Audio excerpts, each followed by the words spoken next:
Yay, technology is working. Okay, let's see. Slideshow. There we go. All right.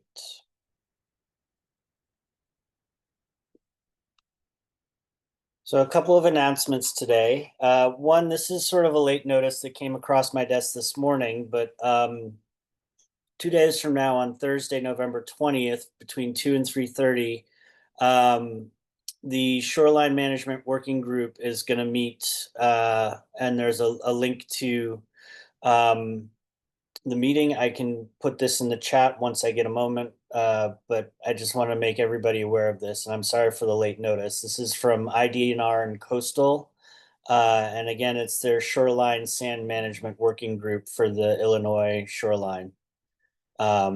So those that are interested in that should register for this. And like I said, I will put the link in the chat. The other announcement, thank you, Tessa, for sending this out, is the Chicago Calumet River Summit in defense of biodiversity. Tessa, do you want to say a little bit about this since you're on the call? Yeah, I'd love to. So Friends of Chicago River, we try to every year, but maybe it doesn't happen every year, have the Chicago River Summit, which is really our key policy event at Friends. And this year we want to highlight the importance of biodiversity, particularly the policy mechanisms that help protect and defend biodiversity, habitat, and just all the different important components that go into protecting our region's wildlife. So we have a really great lineup of speakers. It's not totally finalized yet, so that's why it's not on our website. But an exciting new feature this year is we're having a VIP brunch, which will include some of the heavy hitters of our public agencies. So we have the executive director of MWRD, who actually is just being appointed as executive director on Thursday. That's John Murray. We have the head of Chicago Park District, Carlos Ramirez Rosa, and then the head of the Forest Preserves of Cook County, Adam Bianchi. I'm forgetting if it's Adam. Yeah.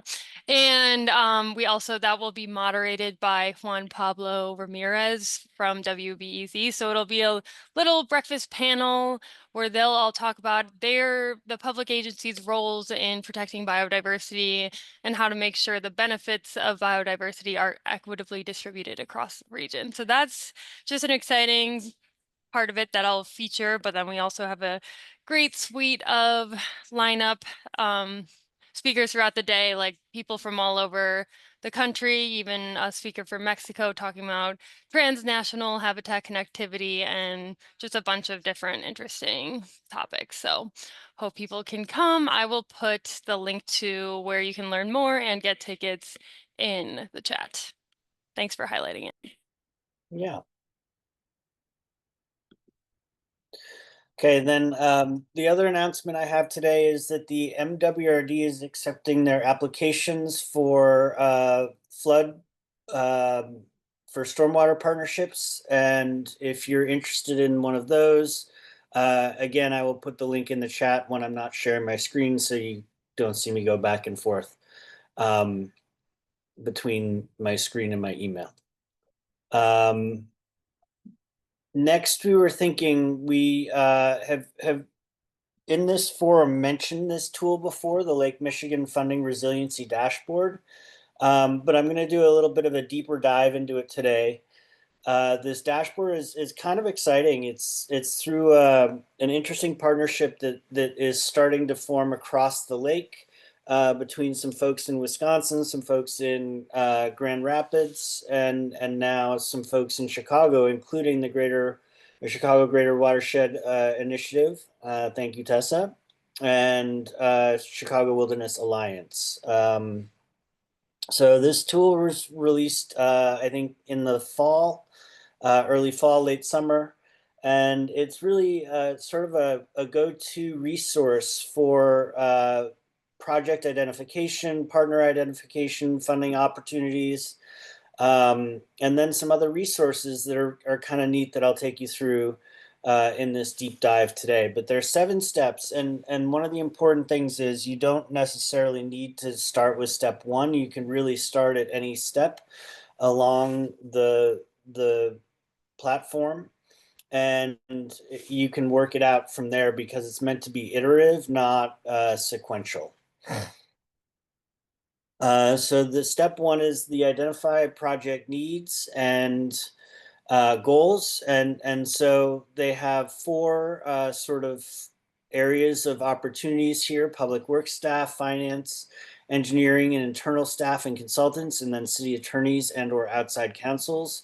And then the items on the right are sort of the areas which they're looking to work in or collaborate. So non-point source control planning, watershed management, harbor master plans, capital improvement plans, hazard mitigation plans, climate action plans, rec plans, and project feasibility studies. So that goes into a little bit of step one, but they also offer these really nice case studies throughout the different steps that you can click on to get more information about each step and highlight some of the things that they're talking about. So it's a really kind of a neat tool. On this one, I think they have 6 or 7 case studies. I've highlighted 3 here. Um, but the whole thing is click and play and pretty intuitive to navigate. Step 2 is selecting priority projects. So this sort of runs the full gamut between project readiness, feasibility, how does your project align with needs and goals outlined in step 1. Does the project have multiple benefits? And I'll get into that in a second. That's really interesting. Um, and then whether or not the project incorporates green infrastructure, and does it advance equity goals and solutions to provide benefits to residents or neighbors disproportionately affected or susceptible to environmental and health impacts.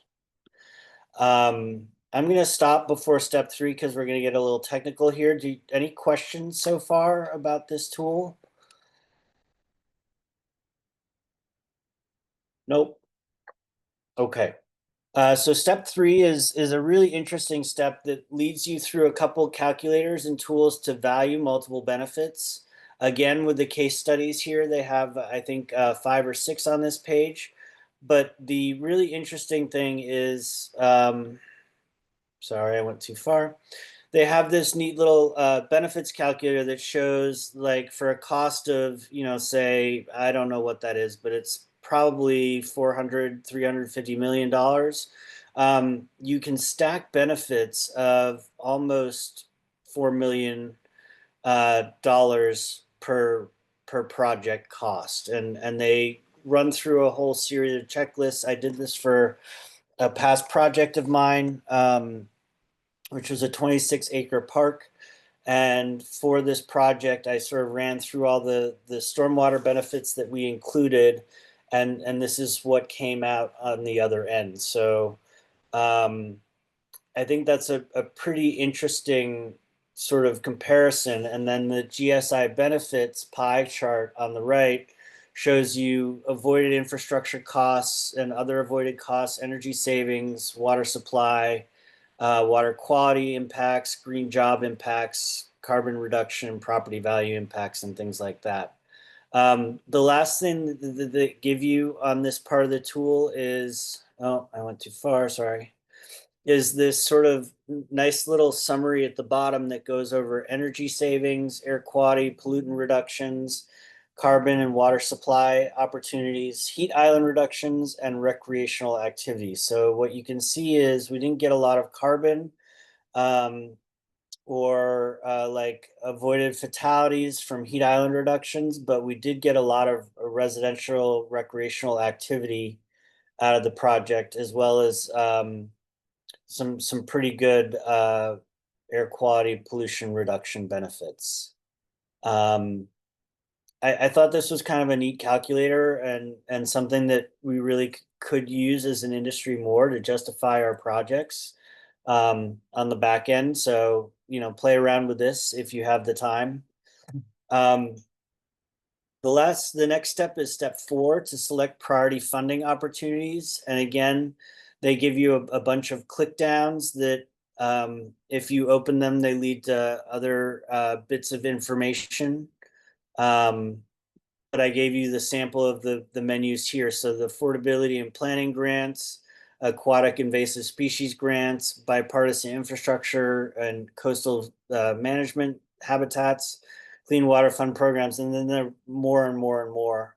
But you can tell that there are different types of opportunities, whether it be a grant or a loan, and these are just really helpful resources to kind of understand what goes into a loan, what goes into a grant, what might be make you more competitive or less competitive for each of the grants and applications.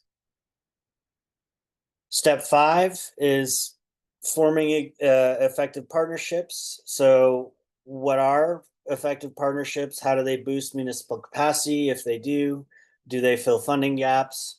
And hopefully all our projects build trust and stewardship. I think this is probably the most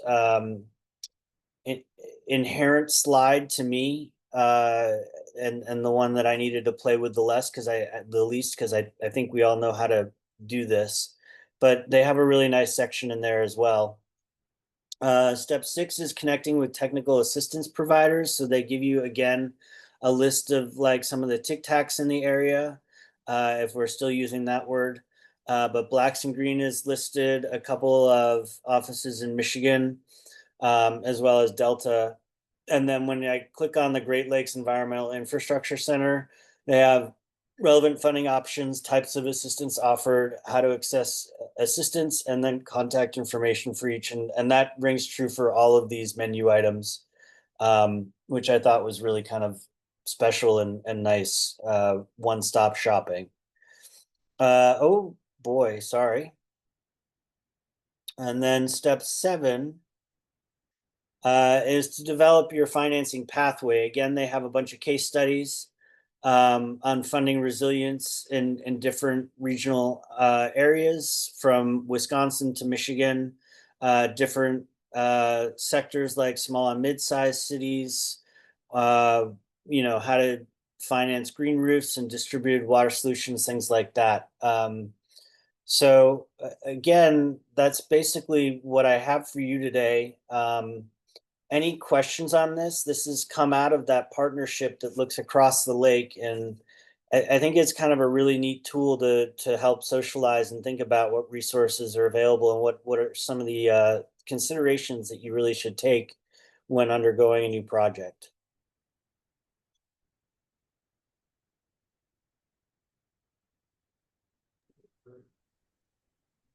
Thank you, Ted, for putting that together. Yeah, thank you so much. So I'm wondering if anyone here has used this in searching for grants or for funding opportunities yet, or is this, something that's seeming like it's resonating for you in certain ways? Uh, Beth, I have showed this to a couple of CWA-like partnerships, and they've Okay. been pretty keen on it. Yeah. The one thing that they have, they're pretty organized for Michigan and Ohio in terms of grants and funding. Later this year, they're going to add Indiana and Illinois. Okay. So it's not really complete yet for us, but it's on the way. Okay. Okay. So right now we're going to be waiting a little bit for Indiana, Illinois grant piece. And that's just grants, but the rest of the tool works pretty well as far as case studies and valuations and stuff like that. You can like on the step 3, you can put in different areas of the country and it will spit out different values based on the inputs that you put in. That's really cool. Thank Yeah. you. Yeah, it's a neat tool. I've heard about it and talked about it quite a bit, but before this meeting was the first time I've actually sat down and like looked deep into it, and it's pretty neat. Be awesome.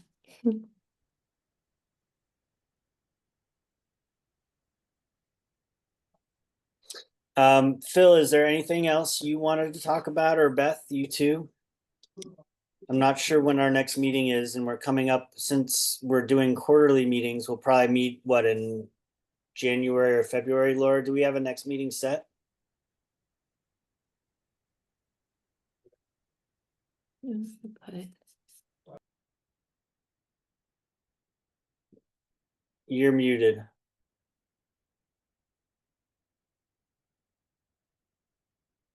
Uh-oh. Can you hear me now? Yeah. Okay, I don't believe we have the next meeting set for this team. Let me confirm that, but is there a day or time that work best for folks?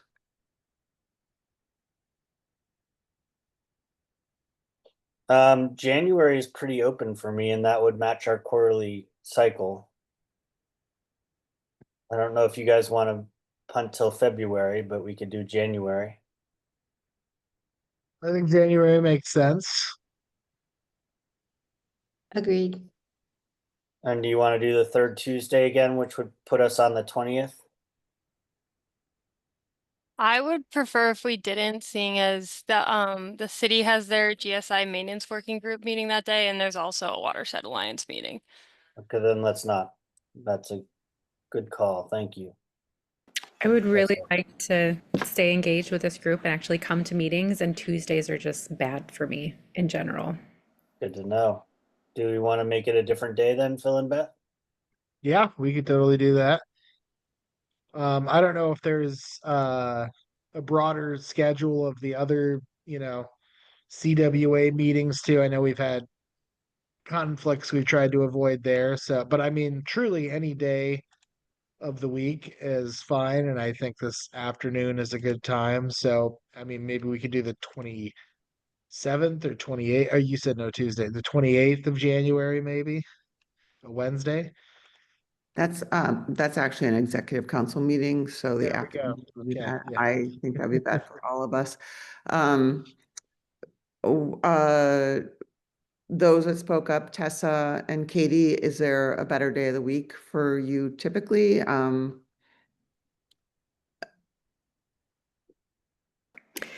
Yeah, if we're sticking with this like 1 o'clock time frame, We're flexible, but yeah. typically Mondays and Thursdays are pretty open. Usually Wednesdays are okay. It's just like Tuesday's my no day. I think Mondays are good. Thursdays are fine for me too. Just that particular Tuesday seemed like a lot was going on. That could be conflicts for more than just me. Sure. The 19th looks like Martin Luther King Jr. Day, so we could look at the 26th or the 22nd or the 29th. 26 is good for me. Yeah, 26th, the Monday. Yeah. Yep, Okay. same. I could do the 26th. Yep. Great. Excellent. Well, that's all I have today to discuss. I didn't know if anybody had anything else, but I'm happy to give half an hour back. Beth? Yeah, I just wanted to share about, I know we're talking a lot about the Great Lakes, but we're having COP30 right now. So I'm going to share a link to you if you guys want to find out what's happening about oceans, because I love oceans. So I'll put that in the link. There's talks that are happening. You can go on virtually through this Thursday and kind of find out what's happening globally around oceans. And the second thing that I was really intrigued by was I went to a 1871 had a Tech for Good talk where Nina Dudnik from Current was presenting, and there was really a lot of conversation about us defining ourselves as water tech. Like there are biotech areas, and there's other places like for other kinds of tech, but maybe Chicago and maybe the CWA region could think about becoming leaders or recognized leaders in water tech. And I think of some of what Urban Rivers has done is very high tech as it relates to water. So I don't know if that's something that I was wondering, honestly, from this group, whether that's something that you guys think is a way we might want to define ourselves in Chicago, or whether that resonates with you or not, or just any thoughts on the use of water tech to talk about leadership that we might be able to have in protecting our waters in the Chicago area. Yeah, it's an interesting thought because Current is so they got this big Renew, yeah. water tech, yeah, the Mhm. water tech innovation grant is 160 million over 10 years.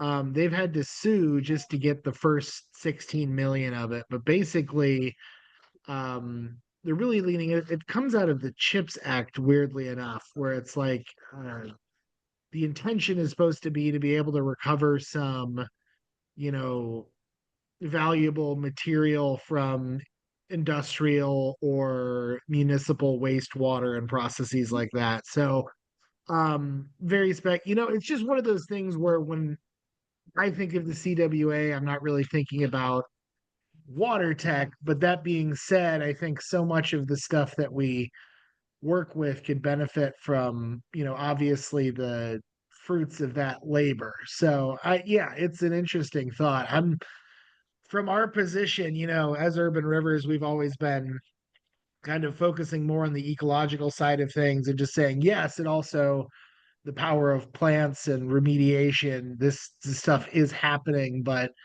the focus is on ecosystem. So it's always, Current's a great organization too, and we definitely work with them where we can. So yeah, it's an interesting question because I'm not really sure.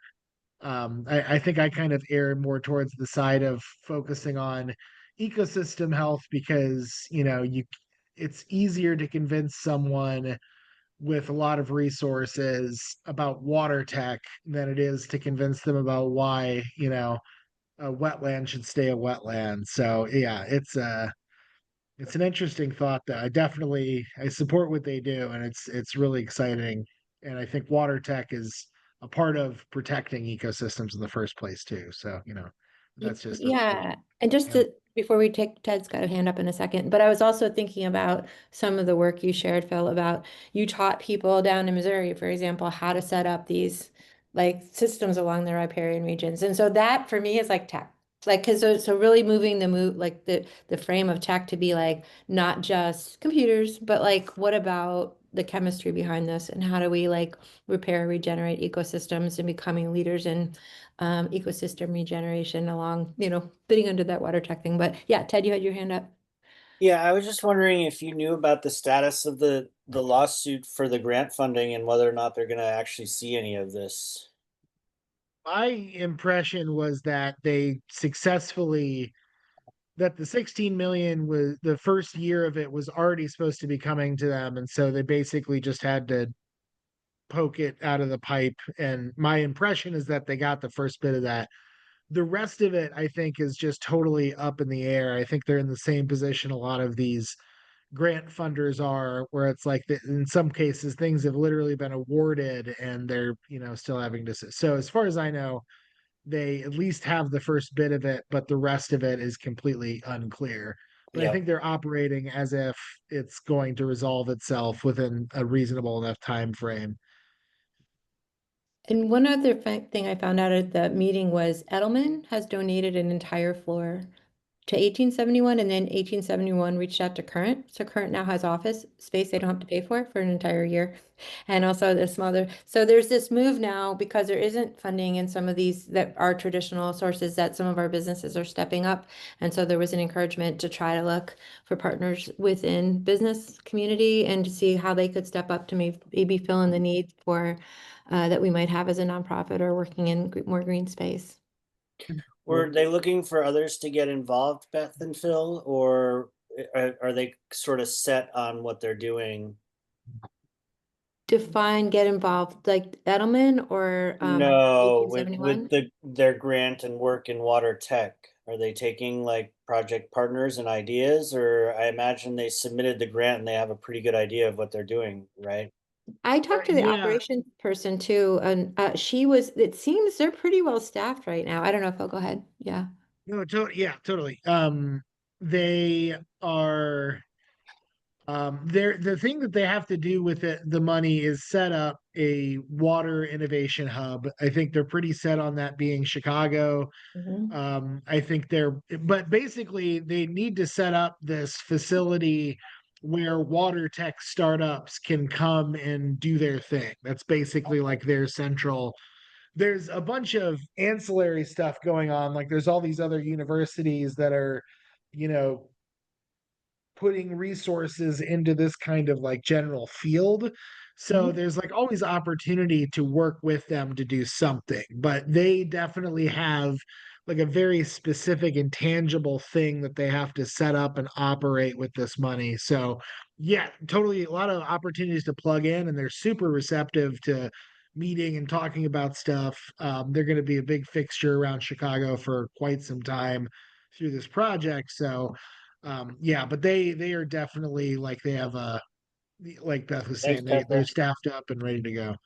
Yeah, and that's just within current. So, and just so you guys probably know about 1871. In fact, that's how I found out about urban rivers years ago when Nick presented at 1871. But anyway, they have a startup section of every one of their meetings. If anybody has some innovative ideas, and people got up and talked about like some, again, chemistry related ideas that they were thinking about how to do stuff. So if anybody is thinking sort of their organization is thinking about out of the box stuff, they one of the questions was, can nonprofits be involved here in the space? And the answer from 1871 was yes. And so I was like, okay, great. So there's a time, again, it's maybe a 2 minute, you stand up in front of people and show a few slides. But if people in your organization are doing really innovative stuff, you want to share, want to get business partnerships with it, kind of bring it out, it might be a good place to connect. Yeah, Do Ted. you think this would be worth a deeper dive, like in one of the next meetings? You mean how to get involved with either one of them? Yeah. I don't know. What are your thoughts? I- Put it back at you. it sounds like an interesting discussion to me, but I don't know, something to noodle about for next meeting. I don't want to hold everybody up if we're just sort of brainstorming topics, but I also don't want to shut this topic down too, because it's really, really interesting. I think, I mean, this is my personal opinion. When we have funding pulled, then the first thing I think about is reaching back out to business. I used to work in management consulting, so I feel very comfortable in the business community. And I think there are a lot of people that really care a lot about I think when I just went to Half Earth Festival at the Field Museum. It was an entire day event. And there was a panel, a business panel that got up on, and they talked about how, the earth, keeping the ecosystems alive. I mean, we all need this, and businesses need this. And so there's a concern. A lot of businesses are developing, like Deloitte, was somebody from Deloitte who was presenting at Half Earth, was talking about he had been in research his entire life. 3 years ago, he joined Deloitte, and now he's heading up a sustainability division where they're seriously looking at how to fund ecosystem regeneration stuff, like all kinds of stuff, so that like the world as a global whole is doing okay, and then figuring out how to sell this. It's not like you're going to immediately get funding, but No, I didn't think you we know, would, but like a but it has deeper dive. potential Yeah. to really reshape our conversation in terms of, we were talking earlier, what you presented was on grant funding. So maybe deeper dives, I guess, along your lines is like thinking about, well, how do people set up partnerships with businesses? And how has that worked effectively? What are the downsides? I mean, that could Yeah. be something that I Yeah. would be interested in. Yeah. Okay.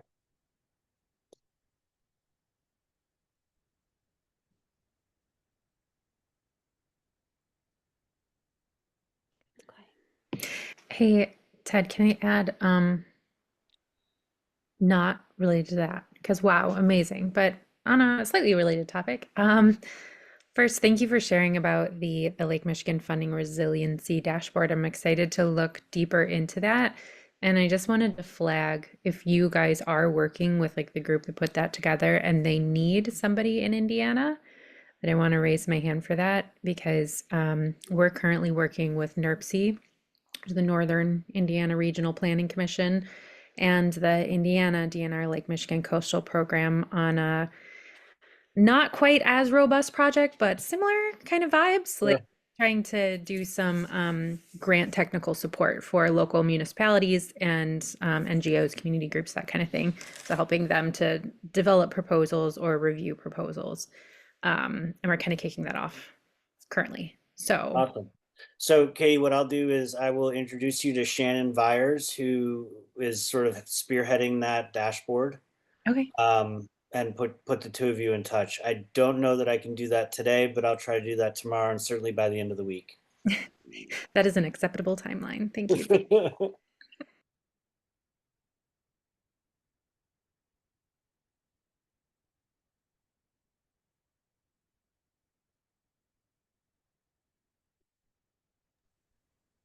Sorry, I'm just making a note to myself so I don't forget it.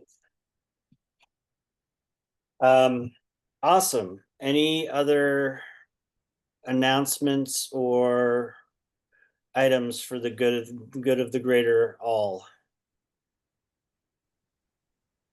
Um, No? I'll just say, Ted, that Laura had to step away for another meeting, but before she left, she said she will send out to the group a calendar invite for both January and then the rest of the meetings for 2026 as well. Awesome. Thank you, Cherie.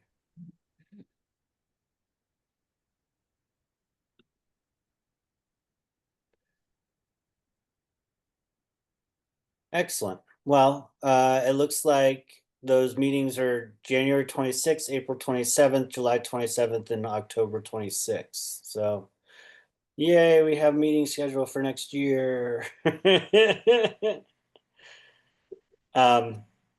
Awesome. Well, anything else, guys? I'm pretty good to call it 20 minutes early or 25 minutes early and give you some day back.